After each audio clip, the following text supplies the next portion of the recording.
نمل از قلم نمرہ احمد۔ رات ہر چند کے سازش کی طرح ہے گہری، صبح ہونے کا مگر دل میں یقین رکھنا ہے۔ وہ رات کولمبو پر اتر آئی تھی، وہ ابھی تک نہیں سویا تھا، یوں ہی بیٹھا رہا، حتیٰ کہ رات بھی آدھی بیت گئی۔ شہر خاموشی میں ڈوبتا گیا، تب وہ اٹھا اور بیگ کاندھے سے لگائے باہر نکلا۔ سڑک سنسان تھی، وہ چوکنا سا آگے بڑھتا گیا، بار بار گردن موڑ کر پیچھے دیکھتا۔ چند منٹ بعد وہ ایک ویران گلی میں آگے بڑھتا جا رہا تھا، جب دائیں طرف ایک بند بیکری کا بینر دیکھا۔ وہ انگریزی میں لکھا تھا، مسٹر بیکر۔ سعدی نے ادھر ادھر دیکھا، وہاں کوئی نہیں تھا۔ وہ تیزی سے بیکری کے دروازے تک آیا۔ اس کا لاک عام سا تھا، مگر کھولنے کے لیے کوئی تار، کوئی پن، کوئی بھی چیز دستیاب نہیں تھی۔ اس نے پستول نکالا جس کے اوپر سائلنسر فٹ تھا، اور لاک کی طرف رخ کر کے ٹرائگر دبایا۔ پستول سے آواز نہ آئی، مگر اس نے زور کا جھٹکا کھایا۔ وہ پورے کا پورا ہل کر رہ گیا، دل تک کانپ گیا، مگر خیر۔ اب دروازے کو ٹھوکر ماری تو وہ کھل گیا۔ اندر بیکری سنسان تاریک پڑی تھی، اس اسٹریٹ کی بہت سی دکانوں کی طرح۔ یہ درمیانے درجے کی بیکری تھی۔ اس نے لائٹ جلائی تو کمرہ روشن ہو گیا۔ وہ گھوم کر کاؤنٹر کے پیچھے آیا اور شوکیس کے اندر جھانکا۔ کیکس، پیسٹریز، براؤنیز، اس سے آگے اس نے نہیں دیکھا۔ وہ 2 دن کا بھوکا تھا۔ اس نے بیگ پرے رکھا اور ایک بڑا سا کیک باہر نکالا۔ ارد گرد کسی چمچ کی تلاش میں نگاہ دوڑائی، کچھ خاص نظر نہ آیا تو وہ ہاتھوں سے شروع ہو گیا۔ وحشت سے دیوانہ وار وہ تیز تیز کھاتا جا رہا تھا، ساتھ ساتھ بار بار دروازے کو بھی دیکھتا۔ حنین کی فینٹیسی کہ کبھی وہ کسی بیکری میں بند ہو جائے اور پھر مزے مزے کی چیزیں بلا روک ٹوک کھاتی جائے۔ اس کی خواہش کس کے نصیب میں لکھی تھی؟ ایک دم سے اسے کسی آہٹ کا احساس ہوا۔ وہ برق روی سے پیچھے کو گھوما اور پستول والا ہاتھ تان لیا۔ دوسرے بازو کی آستین سے منہ پر لگی کریم رگڑی۔ بیکری کے اندرونی دروازے پر ایک شخص شب خوابی کے لباس میں کھڑا تھا۔ اس کے پستول تاننے پر اس نے ہاتھ اٹھا دیے۔ ریلیکس ریلیکس، وہ اسے تسلی دینے کے انداز میں کہنے لگا۔ سادی سرخ انگارہ آنکھیں اس پر جمائے پستول تانے رہا۔ مجھے مت مارنا، تم کھا لو جتنا کھانا ہے، میں تمہیں کچھ نہیں کہوں گا، وہ چوکھٹ میں ہاتھ اٹھائے کھڑا کہہ رہا تھا۔ سادی اسی طرح پستول اس پر تانے اسے گھورتا رہا۔ اس فریج میں صبح کے پیزا رکھے ہیں، مائکرو ویو میں گرم کر لو ان کو، بچے اور ساتھ لے جاؤ۔ میرا دل اتنا چھوٹا نہیں ہے، لے جاؤ، وہ ہاتھ اٹھائے نرمی سے کہتا 2 قدم مزید آگے بڑھا۔ سعدی نے آہستہ سے پستول والا ہاتھ نیچے کیا۔ میں بغیر پیسوں کے کچھ نہیں لوں گا۔ 1.5 دن بعد وہ پہلی دفعہ بولا تو احساس ہوا کہ اس کی آواز پھٹی پھٹی سی ہے۔ کوئی بات نہیں، تم جو لے جانا چاہتے ہو لے جاؤ، تم برے انسان نہیں ہو، میں دیکھ سکتا ہوں، تم صرف بھوکے ہو، وہ ہمدردی سے بولا۔ سعدی نے اسبات میں سر ہلایا اور سر چکا کر شوکیس میں رکھے براؤنیز کو دیکھا۔ مجھے یہ ایک ڈبے میں ڈال دو جلدی۔ بیکر ہاتھ گرا کر تیزی سے آگے آیا، ایک گتے کا ڈبہ اٹھایا اور اس کے اطراف کو موڑ کر اس کو چکور ڈبے کی شکل دی، پھر سعدی کے ساتھ آ کھڑا ہوا اور جیسے ہی وہ براؤنیز نکالنے کے لیے جھکا، سعدی نے کوہنی اس کی گردن کی پشت پر ماری، اور اس سے پہلے کہ وہ سنبھلتا، وہ بیکر کی گردن کو اپنے بازو کے نرغے میں لے کر اس کی مخصوص رگ کو دباتا گیا۔ تم نے پہلا فقرہ ہی مجھ سے انگریزی میں بولا، سنہالی کیوں نہیں بولی؟ ہاں، روشن کمرے میں پہلی دفعہ مجھے دیکھتے ہی تمہیں کیسے معلوم ہوا میں انگریزی سمجھنے والا فارنر ہوں؟ ہاں، بیکر ہاتھ پیر مارتا رہا، مگر منہ سے آواز نہیں نکل سکی، یہاں تک کہ وہ بے ہوش ہو کر ڈھہ گیا۔ سعدی نے جلدی سے ٹیشو اٹھا کر اپنے کریم والے ہاتھ صاف کیے، پھر جھک کر اس کی جیب تھپتھپائی، اندر سے موبائل نکالا۔ نیا پیغام آیا تھا۔ اس نے ٹوٹی پھوٹی سنہالی کے باوجود بیکر کا پیغام اور جوابی پیغام سمجھ لیا۔ اپنے کسی جاننے والے کو پوسٹر والے لڑکے کی اپنی بیکری میں موجودگی کی اطلاع وہ دے رہا تھا۔ کسی احساس کے تحت سعدی اٹھا اور بیکری کی بتیاں جلائیں۔ تلاش کی ضرورت ہی نہیں پڑی، کیش کاؤنٹر کے اوپر ہی اس کا پوسٹر لگا تھا۔ وہ 100% اس کی شکل نہیں تھی، مگر سیاہ رنگ سے کھچا خاکہ، گھنگریالے بال، بھوری آنکھیں اور گوری رنگت، اٹھی ہوئی ناک، 90% وہ سعدی ہی تھا۔ اس پوسٹر پر لکھا تھا کہ وہ تامل ٹائیگرز کا جاسوس ہے۔ تامل ٹائیگرز سری لنکا میں وہی تھے جو پاکستان میں تحریک طالبان ہیں۔ فرق اتنا ہے کہ تامل ٹائگر 2009 میں مکمل طور پر پسپا ہو چکے تھے اور وہ تامل تحریکوں کو پھر سے اٹھانے کے لیے سرگرم کارکنوں کے ساتھ کام کر رہا ہے۔ اس کی گرفتاری پر بھاری انعام رکھا گیا تھا، ساتھ ہی ایک فون نمبر بھی درج تھا۔ Damn it! سادی نے تیزی سے وہ پوسٹر پھاڑ کر اتار لیا۔ اوپر لکھے ہوئے فون نمبر کے 2 حصوں سے دیوار سے لگے رہ گئے۔ پوسٹر بیگ میں ڈال کر وہ تیزی سے باہر نکلا۔ ابھی تک گلی سنسان تھی، اسے پکڑنے آنے والوں کو ابھی پیغام کے مطابق 10 منٹ لگنے تھے۔ مین روڈ سے اس نے ٹک ٹک پکڑا اور اس میں بیٹھ گیا۔ ابھی وہ جھک کر بیگ کو خود سے لگا کر نہیں بیٹھا تھا، اب وہ گردن اٹھائے سنجیدہ اور ہوشیار سا بیٹھا تھا۔ راستے میں اس نے 3 رکشے بدلے۔ آدھے گھنٹے بعد وہ اس جگہ سے کافی دور ایک فلیٹ بلڈنگ کی 3ری منزل میں ایک اپارٹمنٹ کا تالا کھول کر اس کے اندر کھڑا تھا۔ پوری عمارت میں صرف یہی فلیٹ یوں لگتا تھا کہ مکینوں سے خالی ہے۔ اس کی بیلکنی میں رکھے پودے سوکھ رہے تھے، گویا سارا خاندان جلدی میں گھر سے گیا ہو، کوئی ناگہانی آ گئی ہو اور وہ ابھی تک واپس نہ آ سکا ہو۔ اس نے مختلف الماریاں کھولیں، کپڑے دیکھے، جوتے دیکھے، لاؤنج میں پڑا فون بھی دیکھا، مگر اس کو چھوا تک نہیں۔ پھر وہ ایک باتھ روم میں چلا گیا۔ چند منٹ بعد جب باہر نکلا تو بڑھی ہوئی شیپ ویسی ہی تھی، البتہ گھنگریالے بالوں پر گویا اس طرح پھیر کر ان کو بہت چھوٹا کر لیا تھا، شاید ناخن سے بھی آدھے رہ گئے ہوں۔ نئی جینس شرٹ میں ملبوس اس نے باہر آ کر بوٹ پہنے اور آئینے میں خود کو دیکھا۔ اب وہ اس کیچ والے سادی سے کافی مختلف لگ رہا تھا۔ وہ رات سادی اسی فلیٹ میں رہا۔ ان کا کمپیوٹر اس نے کھول کر پاسورڈ اڑا کر انٹرنیٹ کھولا۔ اپنا کوئی میل اکاؤنٹ وہ لاگ ان کرنے کی غلطی نہیں کر سکتا تھا۔ اس نے ندرت کی فیس بک آئی ڈی کھولی جو کسی زمانے میں امی کو بنا کر دی تھی۔ بیرون ملک رشتہ داروں کی تصاویر دیکھنے، ان پہ جھوٹی تعریف لکھنے اور اپنے ریسٹورنٹ کے پیج پر لوگوں کو اچھے ریویو پڑھ کر خوش ہونے کے لیے وہ اسے استعمال کرتی تھیں۔ پاسورڈ سادی کے پاس تھا، اس نے ڈالا اور پھر گویا ایک نئی دنیا کھل گئی۔ وہ ایک کے بعد ایک گھر والوں کی آئی ڈی دیکھتا رہا۔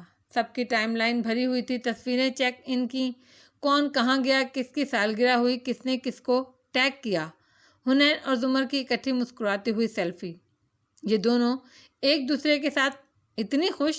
اسامہ کی تصویر، یہ اتنا بڑا لمبا ہو گیا۔ اور پھر فارس کی پروفائل، اس میں کچھ خاص نہیں تھا، وہ کم ہی لاگ ان کرتا تھا، مگر اوپر اسامہ کی پوسٹ ہوئی تھی، ماموں کراچی نہ جائیں۔ فارس نے کوئی کمنٹ نہیں کیا تھا، مگر نیچے حنین اور زمر کے جوابات تھے۔ زمر کہہ رہی تھی وہ فارس کو تنگ نہ کرے، اور حنان نے خفگی سے زمر کو فارس کی سائڈ نہ لینے کو کہا تھا۔ وہ بالکل چپ بیٹھا رہا۔ سارے حساب الٹے ہو گئے تھے، زندگیاں بدل گئی تھیں اور وہ بہت پیچھے رہ گیا تھا۔ وہ سب آگے نکل گئے تھے۔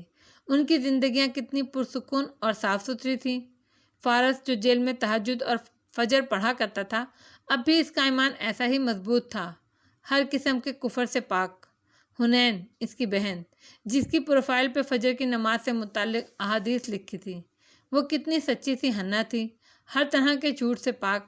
زمر، صاف کھڑی نہ ڈرسی زمر، جو ہر فریب سے دور تھی، ہر مکر سے پاک تھی۔ اور وہ خود، اس نے سر جھکا کر اپنے ہاتھوں کو دیکھا، وہ ایک قاتل تھا۔ اس نے مڑ کر ایک دفعہ پھر لاؤنج میں پڑے فون کو دیکھا، مگر پھر سر جھٹک کر ارادہ بدل دیا۔ وہ اپنے گھر واپس نہیں جا سکتا تھا، وہ ان کی طرح روشن، نیک اور صاف ستھرا نہیں رہا تھا۔ اس کے اندر کے اندھیرے اس کے اپنوں کی ساری خوشیاں نگل لیں گے۔ یوں سعدی یوسف نے رہائی کے بعد کسی کو کال نہیں کی، اسے کرنی ہی نہیں تھی۔ صبح وہ فلیٹ سے باہر نکلا اور کیب لے کر کولمبو فورٹ کے ٹرین اسٹیشن کی طرف آ گیا۔ یہاں کراچی یا لاہور کے جیسا اسٹیشن تھا، مگر ذرا صاف ستھرا زیادہ تھا۔ پہلے وہ اسٹال کی طرف آیا، موٹے فریم کا چشمہ خریدا اور اسے آنکھوں پر لگایا، پھر کیپ ماتھے پر مزید جھکا کر ٹکٹ ونڈوز تک آیا۔ لائن میں تب کھڑا ہوا جب سب سے آخر میں اس نے ایک لڑکی کو کھڑے دیکھا، وہ ساتھ کھڑے لڑکے سے باتیں کر رہی تھی۔ او گاڈ! وہ جیب تھپ تھپا کر اونچا سا بولا، میں اپنا سیل فون شاپ پر چھوڑ آیا۔ وہ دونوں مڑ کر اس کا پریشان چہرہ دیکھنے لگے۔ آپ میرے لیے کینڈی کا ٹکٹ خریدیں گی پلیز؟ میں سیل فون لے آؤں؟ جلدی اپنی